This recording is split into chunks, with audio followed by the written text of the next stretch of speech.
Thank you for listening to Depictions Media Radio.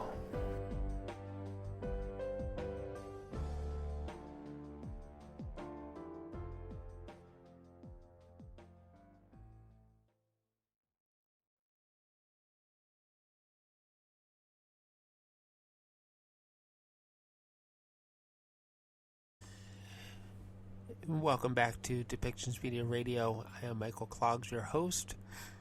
And this next segment is around the closure of businesses as of the public health order.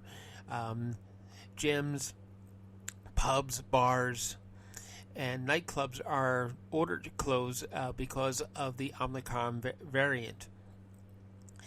But the provincial government has offered a relief.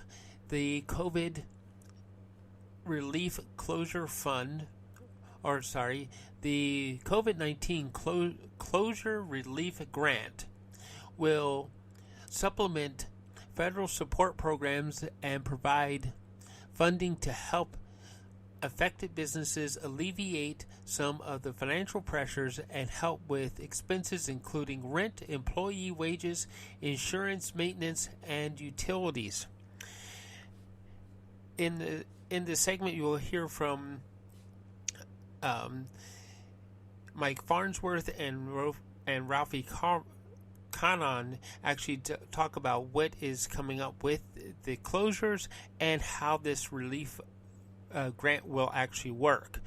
From what we understand, it is a relief grant that does not have to be paid back, and of course there will be some screening processes to ensure that the right people get the funding. So let's listen to what the two ministers actually have to say in this press briefing.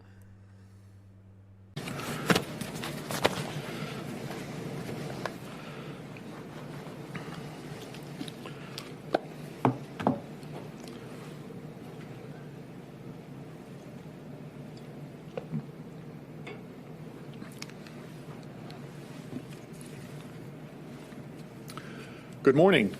I'm honored to be here on the traditional territory of the Musqueam, Squamish, and Tsleil-Waututh peoples.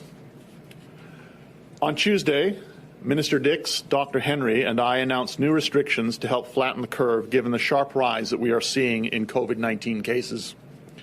The Omicron variant has proven to be much more transmissible both here and around the globe. Our healthcare workers are working overtime to keep people safe and respond to the surge in cases.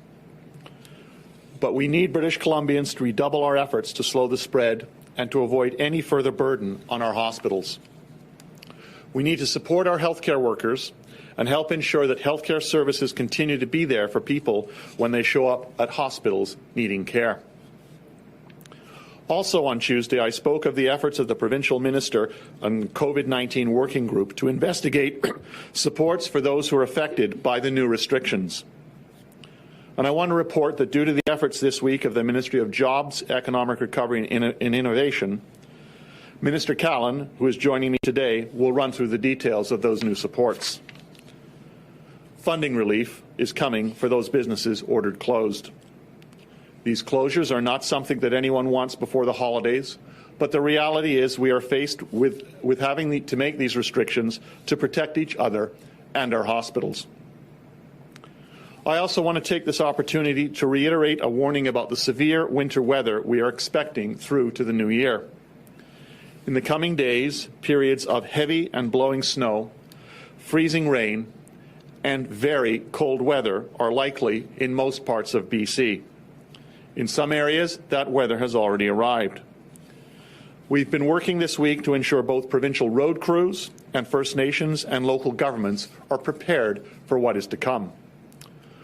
Along with coordination calls and Office of Support, Emergency Management BC's regional offices have been distributing Environment Canada notifications to local government staff to help to prepare overall preparedness. And this winter, the province is providing more than 1,900 temporary shelter spaces and nearly 360 extreme weather shelter spaces to keep people experiencing homelessness safe. That's a 25% increase in the numbers of shelters over last year. These emergency shelters supplement more than 2,250 permanent year-round shelter spaces currently open across BC.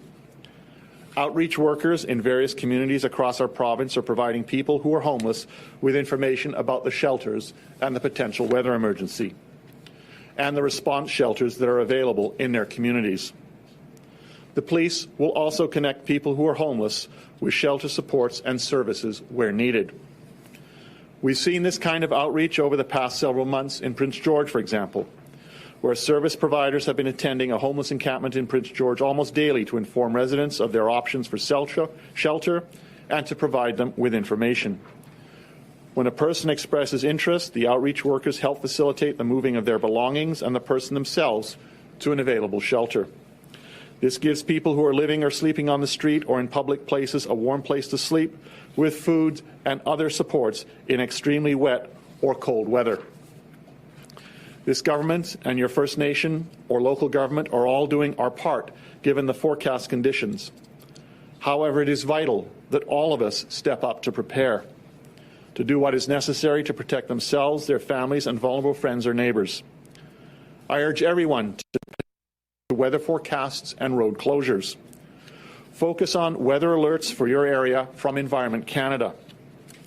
Make sure that you put together an emergency kit in case of power outages. Follow directions of your local government to find the nearest emergency warming shelter. Bring food, water, and warm clothes or blankets when travelling by car. And above all else, be safe.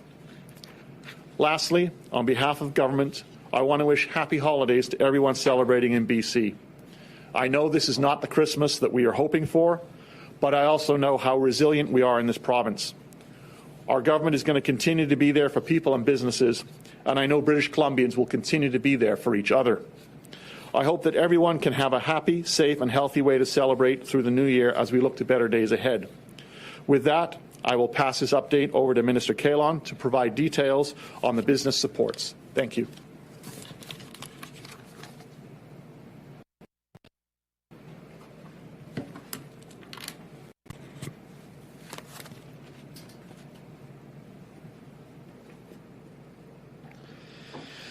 Good morning. I'm Ravi Kahlon, BC's Minister for Jobs, Economic Recovery and Innovation, and I'd like to begin by acknowledging that we are gathered today on the traditional territory of the Coast Salish people, in particular the Musqueam, Squamish, and Tsleil-Waututh nations.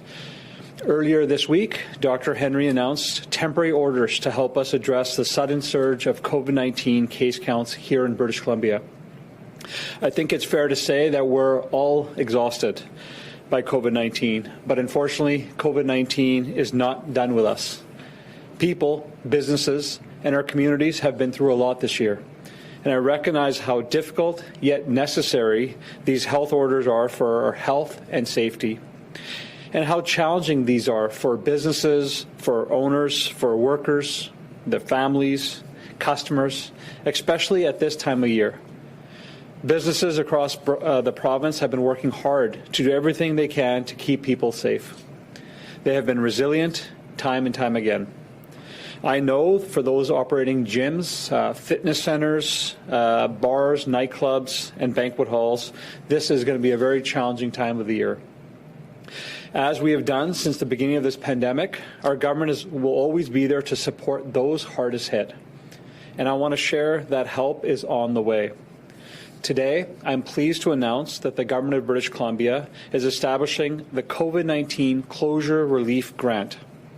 This new grant will be available for businesses that have been ordered closed by the recent public health order. Relief grants will be between $1,000 and $10,000 in one-time funding that will be provided to eligible businesses based on their number of employees, following the similar formula that we used for the previous Circuit Breaker Relief Grant Program, which supported businesses in spring 2021. This grant can be used to help with expenses like employee wages, like paying rent, insurance, and maintenance and utilities. I wanted to share this news with you today so that businesses know that financial support is on its way, and that we're committed to helping them through these very difficult times. I want to thank my team at the Ministry of Jobs, Economic Recovery and Innovation for fast-tracking this program. We estimate it will fully expense. This program will cost roughly $10 million and will be ready to accept applications in January. Eligible businesses that are already in the government system through existing COVID-19 relief programs, such as the Small and Medium-Sized Recovery Grant Program or the Circuit Breaker Business Relief Grant, will have their applications streamlined. Since the outset of the pandemic, our government has said that we'll be there for businesses and people.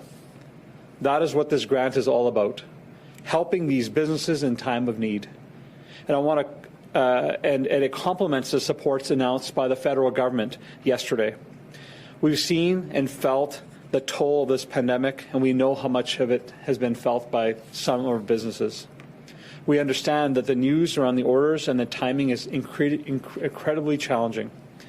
At the same time, we must quickly respond to what we need to do to best protect British Columbians.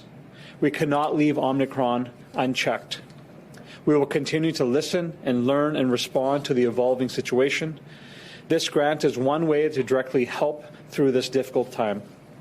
I want to encourage everyone in British Columbia to continue to support these businesses by buying gift cards and memberships for future use. These businesses are an important part of our local community and provide jobs to thousands of British Columbians. We need them, and they need us. So please, give them your support. And with that, happy to take any questions. As a reminder to media on the phone, please press *1 to enter the queue. You will be limited to one question and one follow-up. Please also remember to take your phone off mute. You will not be audible until your name is called. Our first question today is from Binder Sajan, CTV. Please go ahead. Hi there. Sorry, I'm just reading through the circuit breaker eligibility right here. It looks like the circuit breaker before was $20,000 up to $20,000, and this is $10,000. I just hoping you can comment about that, but also just, I know you're not public health, but wondering why these specific businesses were targeted.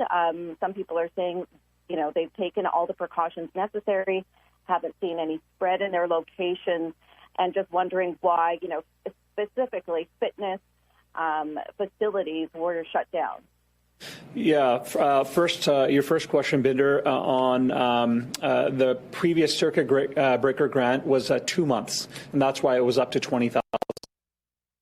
The 1 month period. So this closure relief grant that we're launching today can provide businesses up to between $1,000 and $10,000, depending on how many employees they have. As for the measures announced by Dr. Henry, I don't think Dr. Henry or anyone at PHO or Minister Dix wants to shut any businesses down. This is something that is necessary. They've deemed necessary to protect both people, but also protect our healthcare system, we're seeing just record number of cases already in British Columbia, and we're seeing it across the province, and other jurisdictions have made similar decisions to protect their system. And I'll just say that I've spent my life in gyms, and so I know the value of the gym for fitness, for mental health, and so I know it plays an important role in our communities. But just like myself and others, we're going to have to find other ways to ensure that we get our supports for mental health, that we're getting our exercise, that we're going out with our families for walks through these challenging times, because it's going to be critically important. We know it's a hard time for these businesses in particular, but today's is part of the steps that we're taking to support them through this challenging time. Binder, did you have a follow-up? Yeah, and just, it would be great to get the news release a couple of minutes earlier just so we could formulate our questions. I'm looking through it now, and it says that the grant program will open in January. So how soon can businesses expect to actually receive the money? And just with regards to previous programs like this, were they fully utilized? Well, the previous funds between the small and medium-sized business grant and the circuit breaker grant program, we actually supported businesses with $526 million last year, which is quite considerable considering our initial budget was $300 million. But we made sure that we made it clear to businesses that if the need was there, we would provide the support. We will be launching the program in early January. Businesses that have already come through the system, for example, just gyms alone, about 1,100 of them have already accessed either the small and medium-sized grant program or the circuit breaker program. They will be streamlined because we've got a lot of their information, so they'll be able to get money much quicker than any previous program that we've had. The process for the circuit breaker, which will be similar, is very simple, and most businesses told us that it took less than 5 minutes for them to apply, and we're going to keep the same criteria for this program. Our next question is from Lisa Cordasco, Vancouver Sun. Please go ahead. Thank you. Will this program automatically be available to other businesses if they are shut down before this wave of the pandemic ends? Well, I don't want to get into hypotheticals, and certainly my hope is that we don't have to see that. But we have structured the program in a way that it can be expanded if it needs to be. And so that's one of the benefits of kind of building a system that we have actually already tested. And it helps us both to streamline those that have already been in the system. But of course, if we need to adapt, it certainly will be nimble enough to adapt as we go forward. Lisa, did you have a follow-up? Yes. On the nimbleness of your program, are employers or are these businesses allowed to decide themselves whether they want to use the grant to pay rent or to subsidize employees or to pay for utilities? We know that not all businesses are the same. Each business has unique challenges, and so we have purposely built the grant, the non-repayable grant, in a way that the business can decide what's the best use. We know in the past businesses have used these dollars to provide support for their employees, and some have used them for rents. So we wanted to make sure that it was broad enough that the business can decide what their immediate need is and use that for their immediate need. Our next question is from Mira Baines, CBC. Please go ahead. Okay. This question is for Minister Callan. What's your response to people suggesting there's no consistency about what stays open and what gets shut down? For example, why are casinos allowed to stay open on New Year's Eve? Yeah, again, these are questions I think are better posed to provincial health as they make decisions around, the needs to close businesses down. I will say that I know from talking to Dr. Henry and Minister Dix and others, nobody wants to close anything down. But when we see record number of cases, when we see Omicron taking off in jurisdictions all around the world, we need to do what we need to do to protect people, but also our healthcare system. And so decisions are made on what we've seen, where we've seen cases come up in the past. We've seen other jurisdictions follow similar routes, and so I would say that questions directed to why one venue to another is probably better for PHO and Dr. Henry. Mira, did you have a follow-up? Yes, and it's another one for Minister Callan. Businesses we've talked to say they need relief funding now, and they say that waiting until January might be too long for them. Why can't the funding get to businesses in 2021? Well, we're just announced the program today, obviously within 48 hours of measures being announced by Provincial Health Office. Programs like this take people to administer. We had program staff, around 80 staff, that we pulled in from other ministries to run our programs, and many of the staff have moved to their ministries again, and we'll be working to bring many of them back, get the websites up and so on. But we will be streamlining the application process for every information, and we expect that businesses will get their money quite fast because they've already been in the system. Our next question is from Mike Hager, Globe and Mail. Please go ahead.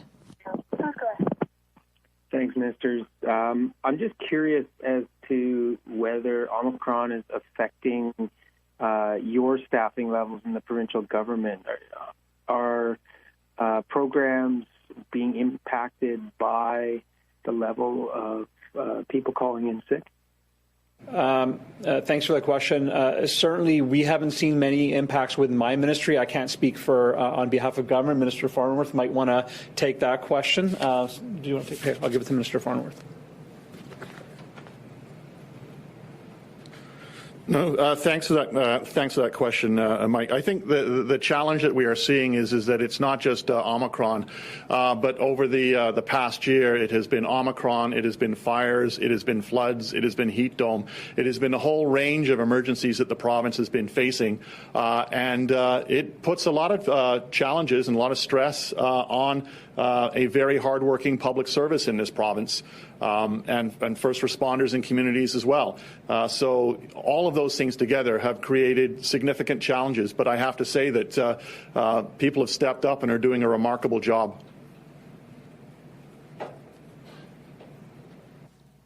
Mike, did you have a follow-up? Always. So there's no data there on staffing and how many people are off and whether those numbers are increasing by a large margin this holidays. But I'll pivot. My follow-up is, you've announced this help for business owners. What about workers? Anything coming on the rent subsidy and the moratorium on evictions? Yeah, thanks for that question. And I'll just highlight that the moment we were notified on Tuesday around the provincial health orders, I had an opportunity to speak with Minister Carla Qualtrough from the federal government, and we made sure that our programs were fully aligned with them. That's something that we've been trying from the beginning of the pandemic to make sure that our programs are complementary. We know that the federal government came in with supports for businesses that were partially closed. That's why we are announcing the closure relief grant today for businesses that have been closed because of health orders, because the federal programs didn't support that. Obviously, there's supports announced by the federal government to provide supports for workers that have been impacted either full-time or at least even workers that have been impacted half-time. And also additional supports for businesses that are partially open and not fully closed. So we came in with the supports to support businesses where there was gaps within the federal announcement, which was made yesterday. Our next question is from Caden Fanshaw, CKPG. Please go ahead. Hi there. Thanks for taking my question. I just want to jump on that again. So just to be clear, the provinces can't do anything to support workers at this time or the holidays. Well, the announcement by the federal government yesterday has supports for workers. They've announced some more flexibility so that more workers can get access to it. There's also the announcement of the wage subsidy. Actually can keep workers on that are partially closed. So there are supports in place. Of course, the pandemic is evolving and the supports continue to evolve as we go forward. But as of now, we made sure that our supports are as complementary to the federal government supports as we could have. Caden, did you have a follow-up? I do, yeah, thank you. I just want to go back to Northern Health here. We've been under restrictions since November the 18th. Regional orders, businesses are barely hanging on by a limb here. But it took the whole province to get shut down to have any support for these businesses in Northern BC. And I talked to Northern Health yesterday. There's no clear sign that when these provincial ones are over, our regional orders will be over either. Why did it take so long to get support to Northern businesses? And will this support be extended as long as the Northern orders are as well? Well, the restrictions on Northern Health were in particular just for restaurants and limiting them serving alcohol past 10 o'clock. Restaurants continue to operate at full capacity and they could serve alcohol up to 10 o'clock. So that was the only restriction in the interior, in the north. It was the same restriction that was in parts of the Fraser Valley for a short period. And of course, these funding announcement that we made today is for businesses that have been forced to be closed due to health measures. And so these supports are the same for anyone, regardless if they're Northern Health, if they're an interior, for their Lower Mainland or the Vancouver Island. That's all the questions we have for today. Thank you, everyone, for joining us.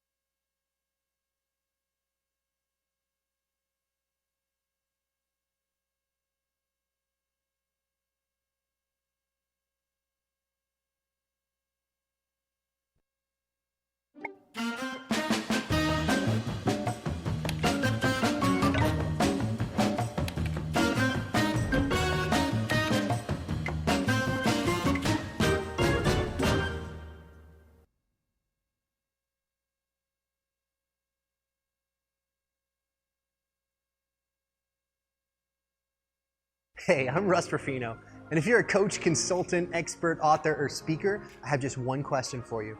Do you know where your next client is coming from? See, if you're like most coaches out there, the truth is that you've been lied to. The other gurus out there with their fake jets and their fake cars and their fake houses and all the rest of it have told you that if you want to attract new clients in your business, then you have to be crazy active on social media, right? I mean, they want you to create 50 pieces of content a day, post to Instagram, post to Facebook, post to YouTube, post your stories, take pictures, make videos, spend like $20,000 on a website, write 5 blog posts a day, and on and on and on. But there's just one problem. Nobody really wants to do any of that shit. But what if I told you that I've built a $50 million coaching company without that stuff? Now look, don't take my word for it. Here's the proof. This is the inside of our Stripe account. Now that's my payment processor, and right there you can see that in just the past few years, my company has done over $50 million in revenue. But you know what? That's not the cool part. The cool part, especially for you, is that I did this without millions of followers, without a New York Times bestseller, without spending all day on social media, without grinding out all these like posts and things, but most importantly of all, without pretending to be somebody I'm not. So look, I'm a professional coach, just like you. The only difference is that I've cracked the code on the secret to enrolling new clients like clockwork every day, even at $5,000 to $15,000 prices. Now, not only that, but I've been able to teach the same strategy to over 3,500 coaches, consultants, experts, doctors, and speakers just like you. And they've used this strategy to collectively do probably over $500 million in high-ticket coaching sales over the years. So I've just put together a free online training where I will pull back the curtain and I'll walk you through this exact strategy that I use to build my 8-figure coaching business without doing any of that marketing stuff that nobody wants to do and you don't want to do. In fact, the whole strategy has just 4 steps. That's it. So here's what I want you to do. Click the link under this video. You're going to be taken to a sign-up page that looks like this, where you can sign up and you can get a 24-hour pass to watch this training. So sign up, watch the whole thing start to finish, and then be ready to take notes, because this is the same presentation that my client Brian saw. Now, Brian put these strategies into practice, and they were so powerful that within the next 10 weeks, he was able to close over $300,000 in revenue of his new program. And not only that, but within 5 months after that, he was able to do over $1 million in revenue collected. And guess what? Here's the cool part. Brian is a handstand coach, right? A handstand coach. I mean, so how many handstand coaches do you know that are clearing over 7 figures a year? I can guarantee you there's not that many. And that's what's so cool about this strategy. It doesn't matter what kind of coaching you do. You could be a relationship coach, a health coach, a dating coach, a doctor, therapist, financial advisor. It doesn't matter. As long as you create huge breakthroughs for your clients in life or in business, then you can use this exact same strategy to attract new clients into your business every single day. You don't need a big audience. You don't need a massive following. You don't need to spend all day on social media. In fact, this works even if nobody's ever heard of you. In fact, I'm going to show you a strategy that is so powerful that it literally takes somebody from clicking on an ad, just like this one, to signing up with you as a new client for $3,000 to $15,000 or more within just 24 to 48 hours. And again, even if they've never heard of you. So click the link under this video. That's going to take you to a page that looks like this.